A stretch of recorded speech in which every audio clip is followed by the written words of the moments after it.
G'day, this is Captain Noob, and this is the Irradiated Irradiated Minigun. So this thing has got 2 times of the irradiated legendary effect stacked onto it. So as you can expect here, when we engage our gunner targets, it's going to kill them very quickly.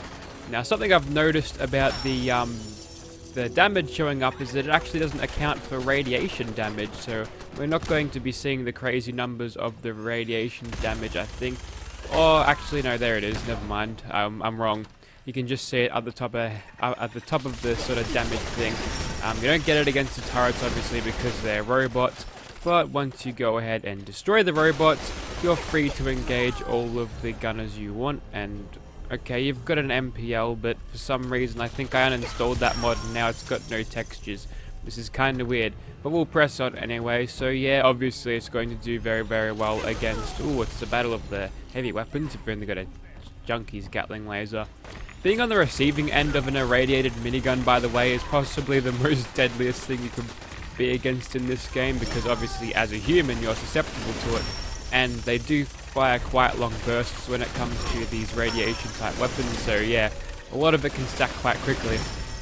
And the base of it is only like 50, and if you've got yourself a, in the hardest difficulty, like apart from survival, yeah, you'll be doing like, if you've got no radiation resistance on top of that, you'll be doing yourself like, I don't know, 50 damage per hit, and it all stacks up very quickly. We all know how fast a minigun fires, but there's not really all that much for me to say about this thing other than it's going to kill humans and targets like that very well. I think I missed a dude. That's fine. You've got another untextured weapon. We'll just execute you, and then we'll come around to this last bit here, and getting rid of these gunners should be very, very easy indeed. Now what you want to do for this weapon, just for like setup, is the sights or whatever. That doesn't really matter. You can put the shredder on it if you want, but in terms of the rate of fire of this thing, you probably want to chuck the thing on it, the accelerated barrel on it, as you see now. It gives you a little bit better rate of fire than the standard barrel, but at the cost of a little bit of accuracy, which I guess kind of makes sense because of its shorter barrel. And yeah, there you go. That was Gunner's Plaza there with the double irradiated minigun. And yeah, it does alright, but we won't be fighting any monsters with it, because obviously fighting Swan with a stock minigun, because he's not susceptible to radiation damage, would be a suicide challenge, and I'd be there for 15 minutes before I even get him mutated. So we'll just move on to Quincy, and then we'll call it a day. Righto, in Quincy we are, as Yoda would say, and let's get started on these turrets here, and then we'll get to killing some gunners. So no time to mess around with stealth. This time we'll just go ahead and run in straight in there. That guy's got active camo on, if it was a Halo, but it's a stealth boy obviously in Fallout universe. So we'll just run up to them and just sort of spam bullets in their general direction, hoping for a hit. We've got a decent amount of gun spread, and we can get an idea of where they are if we actually shoot them and the numbers come up, which is kind of nice. But there we go. Yeah, it's killing gunners very, very easily. Now, the thing about irradiated weapons is that I believe that the irradiated damage you get out of it isn't susceptible to any damage fall off. And what you can do with that is you can make sure you can actually reach out with this thing a little bit more than you could usual. Obviously, you're going to get a better effectiveness out of a minigun because it's going to be scattering around explosive bullets, but yeah, you can actually reach out pretty long with this, even though VAT's accuracy says you're out of range, mate. So that's pretty good. Although we are still getting... Okay, now this guy's in power armor, which means... Yeah, he's not as susceptible to that, because obviously power armor gives you a lot of radiation resistance. So this gives us a little bit of a problem, but fortunately for him, or fortunately for us, we can knock off some of his armor pieces, thereby reducing his rad resistance, and knocking off his parts there will help us kill him faster, which is kind of good.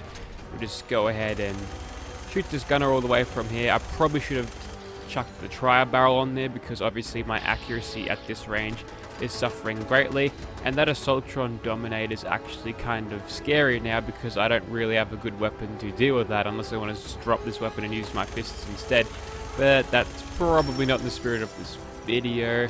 Okay, so we've got a bunch of dudes around there. We've got double acrobats gear on, so we'll just jump down and get in their face with a minigun.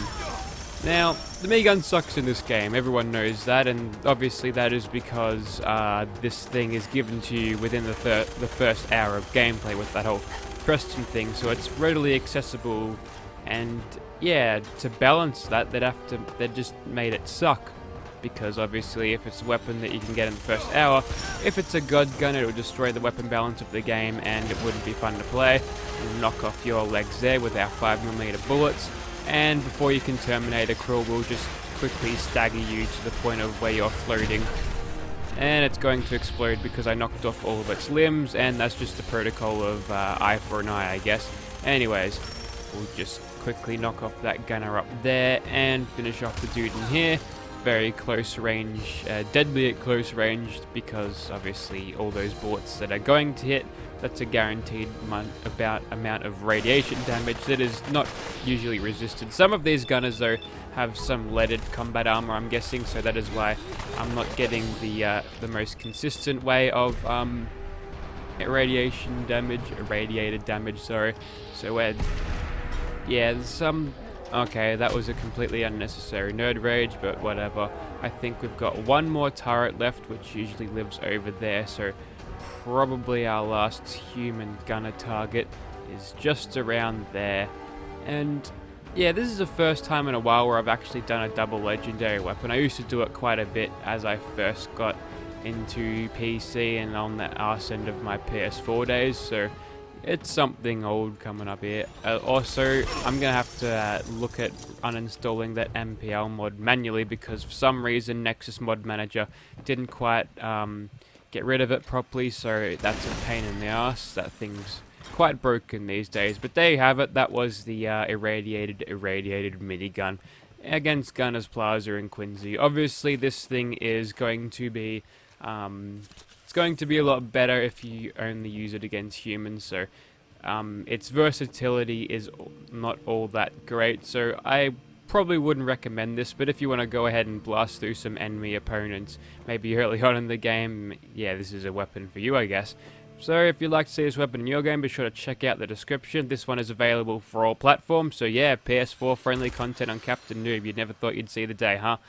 Thank you for watching, guys.